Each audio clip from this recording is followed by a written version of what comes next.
The city was burning. Not from fire, but from time itself. Clock towers melted into Dali-esque sculptures. Cars hung in the air, frozen mid-motion. People stood on the streets like photographs, caught between heartbeats. Time had stopped. And in the very center of it all stood Barry Allen, the Flash. His crimson suit flickered, the lightning that usually danced around him now broken and erratic. He was the only thing in this frozen world that could still move, but even for him, it was a struggle. Every step he took felt like tearing through concrete, and with each movement, reality itself screamed in protest. This was the chronostorm, a cataclysm unleashed by a device that was supposed to stabilize time. Instead, it had ripped the timeline open like a fragile piece of paper, folding the past, the present, and the future into one chaotic, silent hurricane. Barry was the only one fast enough to navigate it. The only one who could possibly fix it. And, he was starting to realize, the only one who would have to die to do it. He stood on the edge of a cracked bridge, looking out over Central City. His home. Now, it was just a twisted monument to a moment that would never end. Below him, bolts of lightning were suspended in the air, looking like shattered glass. His voice, strained and desperate, crackled through his comms. "Gideon, how bad is it?" the AI's voice replied. But it was softer than he'd ever heard it, almost afraid to speak the words. "Temporal decay is at 98%, Barry. The planet has 12 minutes before total collapse." 12 minutes. Barry's hand trembled. 12 minutes was all the world had left. He took a deep, shuddering breath and whispered to himself, "Then I better make every second count."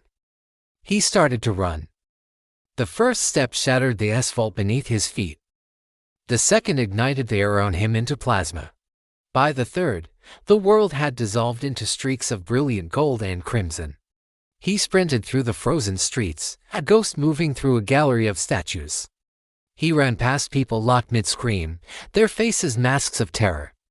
He ran past memories of his own life that the storm had pulled into reality: his mother's warm smile, Iris's infectious laughter, the determined faces of his team at Star Labs. Every flash of light was a reminder of what he was running for, and what he was running from. Deep inside the storm's chaotic heart, he finally saw it, the Paradox Engine. It was a massive sphere of raw temporal energy, pulsing like a dying star, tearing reality apart with every beat.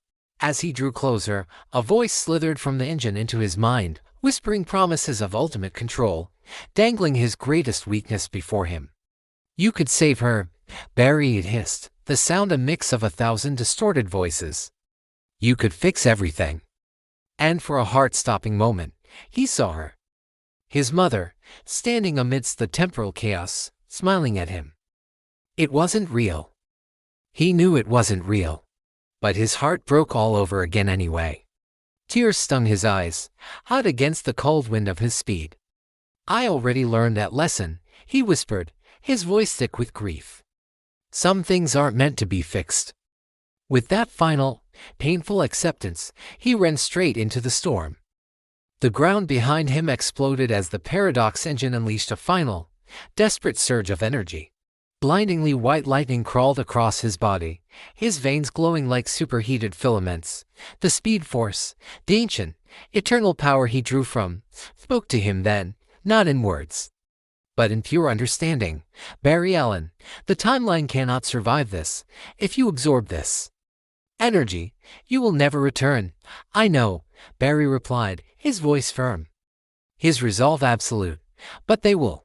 He pushed harder, accelerating beyond any speed he had ever reached. Every molecule in his body screamed in agony. The world fractured into 1,000 different versions of itself, every choice he'd ever made flashing before his eyes in a dizzying kaleidoscope. He saw his father, wrongfully imprisoned. He saw Iris on their wedding day, her eyes shining with love. He saw Wally West laughing beside him, a brother in speed. And he heard his mother's voice, a gentle echo from a lifetime ago, whispering the words that started it all: "Run, Barry." So he did. He ran faster than light, faster than thought, faster than death itself, as he became a living conduit for the paradoxical energy. The storm began to collapse. Time, hesitant at first, started to move again. A single drop of rain fell. Then another. The cars suspended in the air crashed to the ground with a deafening roar. People gasped, taking their first breath in what felt like an eternity, as the world remembered how to breathe. But at the center of it all, Barry was fading. The very force he commanded was pulling his atoms apart, unraveling him thread by thread. He looked up one last time at his city alive, glowing, and safe, and he smiled.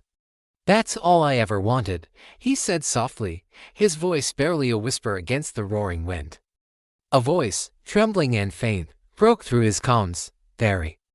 Barry, come back. You did it, you saved us." It was Iris. Her voice, filled with both relief and terror, shattered what was left of his heart. "Hey, Iris," he whispered back, his own voice fading like static on a dying radio.